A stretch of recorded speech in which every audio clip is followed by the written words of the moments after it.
La tôlerie forésienne installée à Bonson est un partenaire de longue date de la Cité du Design. Le chiffre d'affaires de l'entreprise est consacré sur la production de conduits de cheminée, mais à la marge, elle est aussi constructeur de bancs métal pour l'espace public ou privé. Une ligne contemporaine, très novatrice. Et pour cette biennale du design, la tôlerie forésienne a fait appel à l'École des Beaux-Arts et le master mobilier pour créer une nouvelle ligne de leur collection. 3 des 22 projets des étudiants de l'école ont été choisis, construits et seront installés à la Cité du Design pendant la biennale. Tout de suite, un des projets que nous présente Chantal Joissard. Depuis 2008, la tôlerie forésienne collabore avec la Cité du Design à l'occasion de la Biennale. Mais pour la première fois, l'entreprise installée à Bonson a initié un projet inédit. Confier le dessin de bancs publics aux élèves de l'école de design. 22 élèves ont donc planché sur ces bancs, Chérat Prévert ou Brassens. Et ce sont 3 projets qui ont été retenus. 3 unités de bancs qui prendront place dans l'espace même de la Cité. Un choix particulièrement soutenu par le directeur de l'entreprise de métal à plat. Plusieurs choses nous intéressent. D'une part, le fait de proposer de nouveaux mobiliers, de nouvelles idées à nos clients, ça c'est une chose. Une réflexion totalement ouverte pour les étudiants, donc 22 étudiants qui nous proposent des projets. Ensuite, une sélection de ces projets, une concrétisation, donc c'est-à-dire un échange construit entre l'équipe R&D de l'entreprise et les designers, les jeunes designers qui sortent de l'école. Et puis ensuite donc l'exposition à la Biennale et enfin la commercialisation des produits qui seront bientôt intégrés au catalogue de tôlerie forésienne à l'issue de la Biennale.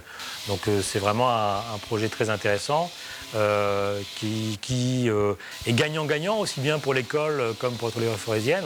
C'est très intéressant. C'est le fait aussi de pouvoir valoriser le territoire au niveau du département. La version en cours de polissage des bancs sera peinte aux couleurs souvent primaires et éclatantes de la tôlerie forésienne, ce qui constitue, au-delà de leur savoir-faire, la signature nationale de l'entreprise forésienne. Des formes et couleurs qu'ont particulièrement bien saisi les étudiants de l'école stéphanoise. Ce qu'on peut sentir, je pense que c'est une grande sensibilité par rapport à la fois, donc c'est leur lieu de vie aux étudiants, puisqu'ils travaillent, ils étudient là-bas. Donc je pense qu'ils se sont vraiment projetés dans cet environnement en proposant des objets sur lesquels eux, ils auraient souhaité bénéficier puisqu'ils vont bientôt quitter l'enceinte de la Cité. Donc c'est ce côté sensibilité et je pense que ça va se retrouver au sein des pièces une fois qu'elles seront finies, donc peintes et installées, avec des inspirations par contre qui seront différentes. Des inspirations différentes qui seront traduites dans les formes, mais aussi dans les noms. Comme ce banc 135 à capuche et assise décalée, le banc Îlot qui reprend les pavés de la Cité dans son piétement. Et enfin, ce banc qui invite au bavardage puisqu'il s'appelle Léon Betty Joséphine Barnabé. Des amoureux 2015 des bancs publics largement critiqués ces dernières années qui forcément rejoignent des préoccupations créatives et le sens public de l'entreprise forésienne. Le sens de notre réflexion, c'est vraiment de valoriser l'espace urbain, quoi. Je dirais, voilà, pour faire court, c'est ça. Le message, à la rigueur, là, il peut être assez simple, en fait.